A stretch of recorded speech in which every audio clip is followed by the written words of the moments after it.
Arruinaste nuestras vidas, me gritó Julieta, y mi madre, Estela, lo reafirmó sin titubeos. Estaríamos mejor sin ti. Ese fue el momento en que decidí irme, esperando que el tiempo demostrara quién tenía razón. Hoy desperté con 16 llamadas perdidas. Pero la realidad es que nunca sentí que viviera en un verdadero hogar. Cuando escucho a otros hablar de familias que protegen, pienso que hablan de otro mundo. En mi casa, Julieta, mi hermana mayor, siempre fue la favorita. La brillante, la que se llevaba toda la atención, incluso cuando hería a otros en el proceso. Estela celebraba cada uno de sus éxitos como si fueran propios, y cuando fallaba, la defendía como si fuera incapaz de equivocarse. Yo, Diego, era solo el chico del fondo, invisible a menos que alguien necesitara un culpable.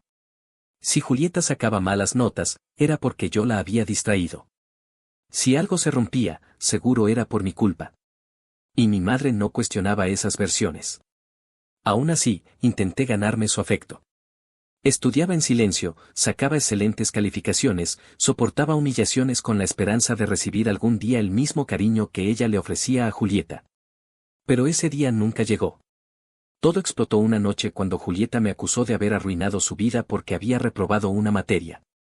No dio razones, solo lo soltó con rabia.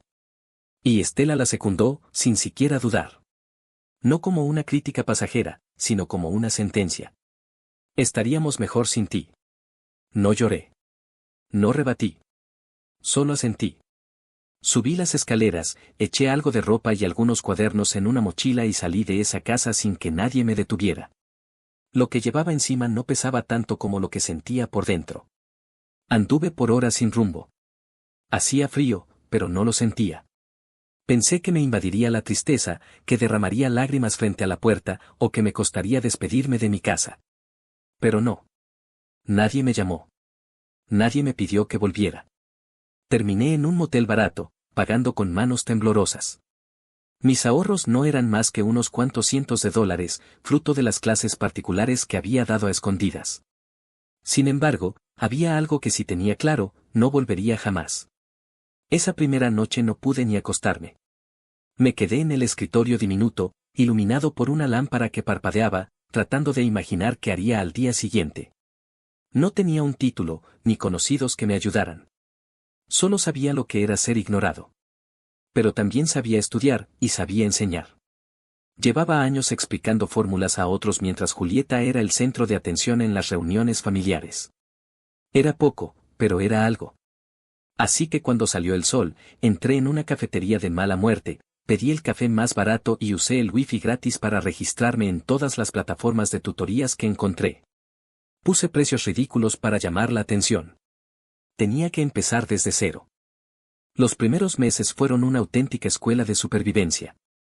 Almorzaba sopas instantáneas, cenaba galletas compradas en la tienda de todo por $1 y vivía con 3 extraños que apenas me dirigían la mirada cuando nos cruzábamos. Sin embargo, aquel ambiente sin reproches ni gritos valía su peso en oro.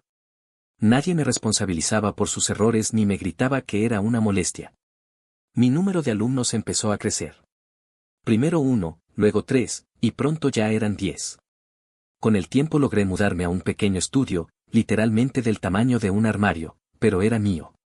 Nadie me llamó en mi cumpleaños, tampoco en Navidad. Estela y Julieta habían desaparecido por completo. Me dolía, claro, como una herida mal cerrada. Pero me repetía que si ellos no se preocupaban por mí, yo tampoco debía hacerlo por ellos. Un año después, ya era conocido como experto en preparación para exámenes de admisión. Las solicitudes no paraban de llegar. Aún así, el ritmo era agotador. Todo dependía de mi tiempo, y eso tenía un límite. Fue entonces cuando se encendió la chispa, ¿por qué no convertir todo mi conocimiento en algo que pudiera multiplicarse? Empecé a estudiar marketing digital hasta altas horas de la noche, absorbía todos los tutoriales gratuitos y artículos sobre embudos de ventas que encontraba. Cada dólar que lograba guardar lo invertí en crear un curso virtual, una guía completa para aprobar la prueba de admisión. Levanté un sitio web y lancé algunos anuncios sencillos. Al inicio, las ventas eran mínimas. Pero poco a poco empezó a correr la voz. Mis antiguos estudiantes contaban sus resultados, recomendaban mis métodos, y la bola de nieve comenzó a crecer. Un día, revisando el panel de ventas, noté que se habían triplicado. Poco después, se cuadruplicaron. Me mudé a un moderno apartamento con vistas panorámicas de la ciudad. Viajé. Conocí colegas que me respetaban, y forjé lazos sinceros con personas sin tener que cargar con vínculos familiares dolorosos. Nadie podía decir que me lo regalaron. Me construí desde las ruinas que dejaron aquella noche cuando me cerraron la puerta en la cara. Durante todo ese camino de crecimiento, mi familia brilló por su ausencia. Hasta hoy. Esta mañana, el celular vibró sacándome de mi rutina y, por un segundo, me pregunté qué sentiría al ver sus nombres. ¿Ira? ¿Culpa? ¿Tal vez alivio? Todavía no había desbloqueado el teléfono cuando vi las notificaciones, 6 llamadas perdidas de mi madre, Estela Rivas, y 8 de Julieta Lara, mi hermana. Mi corazón se aceleró. ¿Por qué ahora? Después de todo este tiempo en el que me dejaron claro que ya no era parte de sus vidas. Solté el aire lentamente. Ya no era el mismo Diego Lara que ellas desecharon sin remordimientos. Ya no era el blanco de sus frustraciones. Esta vez, no pensaba allanarles el camino. Me quedé mirando la pantalla, congelado en el momento. Mi mente giraba, tratando de adivinar qué demonios querían ahora. Estela jamás pidió perdón por cómo me trató. Nunca admitió cómo siempre favoreció a Julieta. Y Julieta, ni siquiera se había percatado de mi ausencia hasta hoy. Al final, decidí responder. Escuchar sus voces después de tanto tiempo se sintió como algo sacado de un sueño distante. Hola, dije, con un tono tan neutro como pude. Dijo, por favor, necesitamos hablar, rogó Estela. Su voz temblaba. Bebé, esa palabra me hizo estremecer. Hacía años que no la usaba conmigo, y escucharla ahora, con ese falso tinte de cariño, me irritó más de lo que esperaba. ¿Qué pasa? Pregunté sin molestarte en ocultar mi recelo. Hubo un silencio tenso antes de que mi madre hablara de nuevo, ahora con la voz quebrada. Estamos atravesando un momento muy duro. Julieta está teniendo problemas en la universidad y, con todo lo que ha ocurrido, simplemente no tenemos los recursos suficientes. Necesitamos que nos eches una mano. Apreté los dientes mientras una mezcla de rabia y una extraña sensación de justicia recorría mi pecho. Claro, ahí estaba el motivo real. Dinero. ¿Qué clase de ayuda? Pregunté, controlando el tono. Tu hermana tiene pendiente el pago de la matrícula y tenemos cuentas que no hemos podido cubrir. Sabemos que no fuimos los mejores contigo, pero por favor, estamos haciendo lo que podemos. Te necesitamos. Su llanto al otro lado de la línea sonaba real. O quizás era solo la culpa tratando de hacer su jugada. Tal vez aún creían que podían manejarme como antes. Por favor, Diego, insistió con voz quebrada. Te lo suplico, no nos des la espalda. ¿Apoyo? ¿Ese que ignoraron durante años? Cerré los ojos un segundo, respirando hondo para no ceder ante la tormenta de emociones que me golpeaba por dentro. Era absurdo. Solté una risa cargada de amargura. ¿De verdad creen que voy a volver y ayudarlos después de todo lo que hicieron? Otra pausa. Luego, la voz desesperada de Estela. No hagas esto. Somos tu familia. No puedes dejarnos tirados ahora. ¿Familia? Mi voz se quebró, más por furia contenida que por dolor. ¿Dónde estaba esa familia cuando más los necesité? ¿Cuándo me ignoraban como si no existiera, mientras ponían a Julieta en un pedestal? Me obligué a detenerme. Sentía como el dolor amenazaba con desbordarse, pero no iba a darles ese poder otra vez. Yo no los amo, dije finalmente, con cada palabra como una cuchilla. El silencio que siguió fue brutal, hasta que la voz de Julieta irrumpió, nerviosa y ansiosa. Sé que fui una pésima hermana. No sabía cómo arreglarlo, pero te necesito. Casi me reí. ¿Arreglarlo? ¿Cómo se recompone una vida entera de desprecio? No quiero tus disculpas, respondí helado. Y no les debo nada.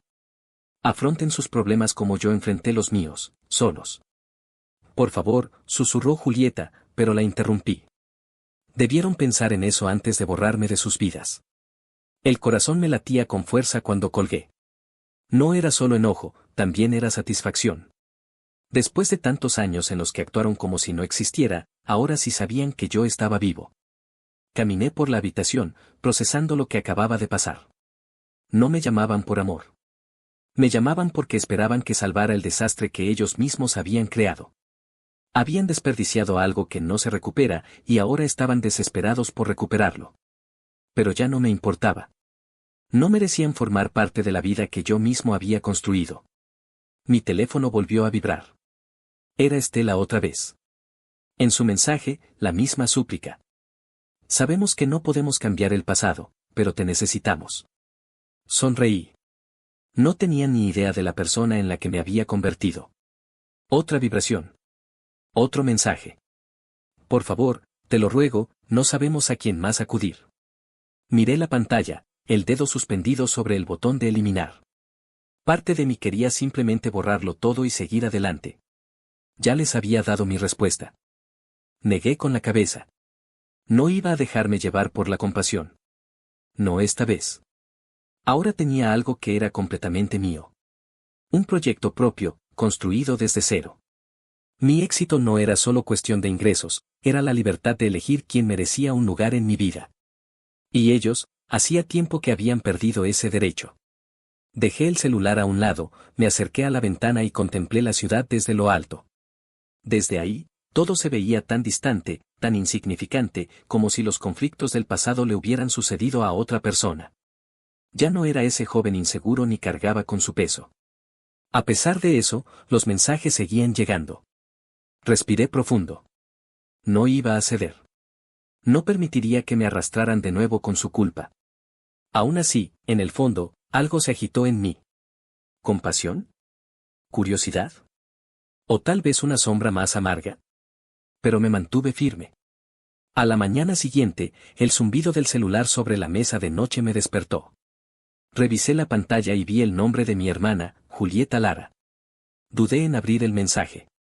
Por un momento pensé en ignorarlo, pero mis dedos ya habían deslizado la pantalla antes de poder decidirlo. El mensaje decía: sé que no puedo borrar lo que hicimos, pero estoy intentando entrar a la universidad. Me rechazaron y mamá dice que si no conseguimos el dinero para un nuevo intento, no lo lograré. Por favor, lo siento muchísimo. Sentí una punzada extraña. No era culpa ni lástima. Era algo que me hizo detenerme. ¿Era real? ¿De verdad era Julieta hablando desde el corazón, o solo estaba diciendo lo que sabía que debía decir? Respiré hondo, mis manos temblaban cuando tecleé la respuesta: no te importó cuando yo lo necesitaba, ¿por qué habría de importarme ahora? Y al enviar el mensaje, sentí como algo pesado se desprendía de mi interior. Ya lo esperaba. Sabía que dolería. Pero la frialdad que me cubrió era la de alguien que por fin se quita una armadura forjada con años de heridas. A pesar de todo, una parte de mí aún quería creer en sus palabras. Pero no podía. A lo largo del día intenté enfocarme en el trabajo. Pero cada vez que miraba el celular, nuevas notificaciones aparecían, llamadas perdidas, mensajes, notas de voz. Era un bombardeo constante. Podía percibir su desesperación traspasando la pantalla. Estaban empezando a enfrentar las consecuencias de sus propias decisiones. ¿Y ahora pretendían que yo fuera su salvación? Ellos eligieron este camino. Ahora debían seguirlo. Sin embargo, a eso de las 7 de la tarde, algo me hizo detenerme en seco. Un mensaje de Estela Rivas, mi madre. Decía: necesito hablar contigo. No se trata solo del dinero. Sé que cometí errores, que te fallamos, pero te lo ruego como madre. Vuelve. Te necesito. Te necesitamos. Por favor, no nos dejes así. Me quedé observando la pantalla. El pulgar suspendido sobre el teclado. Por un segundo consideré llamarla. Quizá podría escucharla, tal vez encontrar una forma de enmendar algo. Pero entonces recordé. Recordé todo. El abandono, el silencio, el dolor. No. No iba a perdonar tan fácil. No era su redentor. Solté un largo suspiro y escribí: ya tuvieron su oportunidad. Esto se terminó. Presioné enviar y, en ese instante, algo se quebró en mi interior. Sabía que era lo correcto, pero no pude evitar la punzada en el pecho, esa parte de mí que aún se preguntaba si esta vez sí estaban realmente arrepentidos, si no era más que un último intento sincero. Pero también entendí que no podía salvarlos, no era mi responsabilidad. Si algún día querían una nueva oportunidad conmigo, sería bajo mis condiciones. Dejé el teléfono a un lado, decidido a olvidarlos por completo. Aún así, la noche siguiente, mientras revisaba el celular sentado en el sofá, escuché un golpe seco en la puerta. Fue breve, firme, y luego, silencio. Me quedé quieto, desconcertado. ¿Quién podría ser a esa hora? Me puse de pie despacio. Al acercarme, sentí como la piel se me erizaba. Algo no encajaba. Miré por la mirilla, y el estómago me dio un vuelco. Allí estaban Carmen Rivas, mi padre y Valeria Lara, de pie frente a mi puerta. Se veían destrozados, pálidos, ojerosos, como si no hubieran dormido en días. Pero lo que más me perturbó no fue su aspecto, sino que se aparecieran sin avisar. Me quedé congelado unos segundos. Parte de mí quiso ignorarlos, volver al sofá y fingir que no había pasado nada. Pero todo el enojo acumulado me ardía por dentro. No iba a permitir que irrumpieran en mi espacio como si nada. Abrí la puerta apenas unos centímetros, lo justo para verlos con claridad. El corazón me retumbaba en el pecho. ¿Qué hacen aquí?, pregunté en un tono bajo, pero cargado de ira. Carmen dio un paso al frente, los ojos llenos de lágrimas. Daniel, por favor, escúchanos, suplicó con la voz rota. La miré. Era la misma mujer que me había dejado fuera una y otra vez, la que me había hecho sentir que estorbaba. Y ahora estaba allí, rogando. ¿Qué demonios quieren?, repetí, esta vez con más fuerza, mientras el enojo me recorría entero. ¿De verdad creen que con solo aparecerme aquí voy a fingir que nada pasó, que los voy a perdonar así, sin más? Vi a Julián, mi padre, moverse incómodo detrás de Carmen, sin decir una palabra. Valeria, en cambio, se quedó en silencio, bajando la mirada. Los tres dudaban, quietos, como si esperaran que yo decidiera si los dejaba entrar o no. La sombra de sus cuerpos se proyectaba sobre el umbral que aún mantenía abierto solo por educación. Lo lamentamos, hijo, musitó mi padre, sin despegar los ojos del suelo. Intentamos ponernos en contacto contigo. ¿Para qué? ¿Por qué todo se vino abajo? Dije, con una rabia que llevaba años en pausa, pero que ahora se desbordaba sin resistencia. Antes no me necesitaban. Y ahora resulta que soy la única esperanza. Sus rostros quedaron congelados ante la frialdad de mis palabras. Estela rompió a llorar, su voz quebrada perforó lo poco que quedaba de mi paciencia. Estamos al límite, Diego. No podemos pagar el arriendo. Julieta, su futuro está en ruinas. Ya no sabemos qué hacer.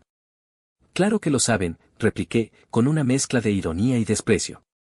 Eligieron ignorarme y me hicieron a un lado. Ahora que todo se les desmorona, vienen aquí buscando una tabla de salvación. Mi madre dio un paso hacia mí, con la mano extendida. Luché contra el impulso de retroceder. Te lo suplico, escúchanos, susurró. No dije nada. Cerré la puerta con firmeza. El estruendo se sintió como un acto liberador. Por primera vez en mucho tiempo, sentí que tenía el control. Aún así, el silencio que siguió me dejó un nudo en la garganta. Sabía que no habían venido por reconciliación, sino porque no les quedaba más remedio. Esa certeza me caló más que el resentimiento. Me alejé unos pasos, pero sus voces seguían filtrándose. Estela aún suplicaba, Julieta lloraba sin consuelo, y mi padre murmuraba frases vacías. El eco de sus palabras se mezclaba con el latido frenético de mi pecho. Sabía que si no actuaba, acabaría arrepintiéndome. Abrí la puerta otra vez. Seguían allí. Deshechos. Con los ojos hinchados, los hombros vencidos y la dignidad en ruinas. Me tomé mi tiempo para mirarlos. La misma familia que me había hecho sentir invisible. Y entonces me pregunté qué les debía. La respuesta fue simple, nada. No pueden aparecer así, esperando perdón solo porque están contra la pared. Tuvieron años para hacer las cosas bien y no hicieron nada. Mi voz sonaba cortante, firme. Yo me levanté solo, desde el suelo. Ahora arreglen su desastre sin mí. Mi madre quiso responder. Levanté la mano para detenerla. He dicho todo lo que tenía que decir. Y volví a cerrar la puerta. Las semanas siguientes fueron un respiro. Mi negocio floreció, mis contactos se expandieron y encontré una paz que jamás había sentido. No hubo más llamadas, ni mensajes. Ese silencio fue, irónicamente, el consuelo que necesitaba. Me di cuenta de que jamás debía esperar validación de quienes nunca supieron darme afecto. Una noche, ya en pleno otoño, encontré un sobre en el buzón, sin remitente. Dentro venía una fotografía borrosa, mis padres y Julieta, cargando cajas en un auto viejo. Al reverso, una nota escrita con letra temblorosa decía: Nos vamos a empezar de nuevo. Gracias por marcarnos el límite. No respondí. En lugar de eso, hice una donación anónima a la cooperativa de vivienda de su nuevo barrio. No era un acto de perdón, ni tampoco una venganza. Solo una forma de soltar el pasado. Luego arrojé la carta al fuego de la chimenea y observé cómo las llamas consumían el último hilo que me ataba a ellos.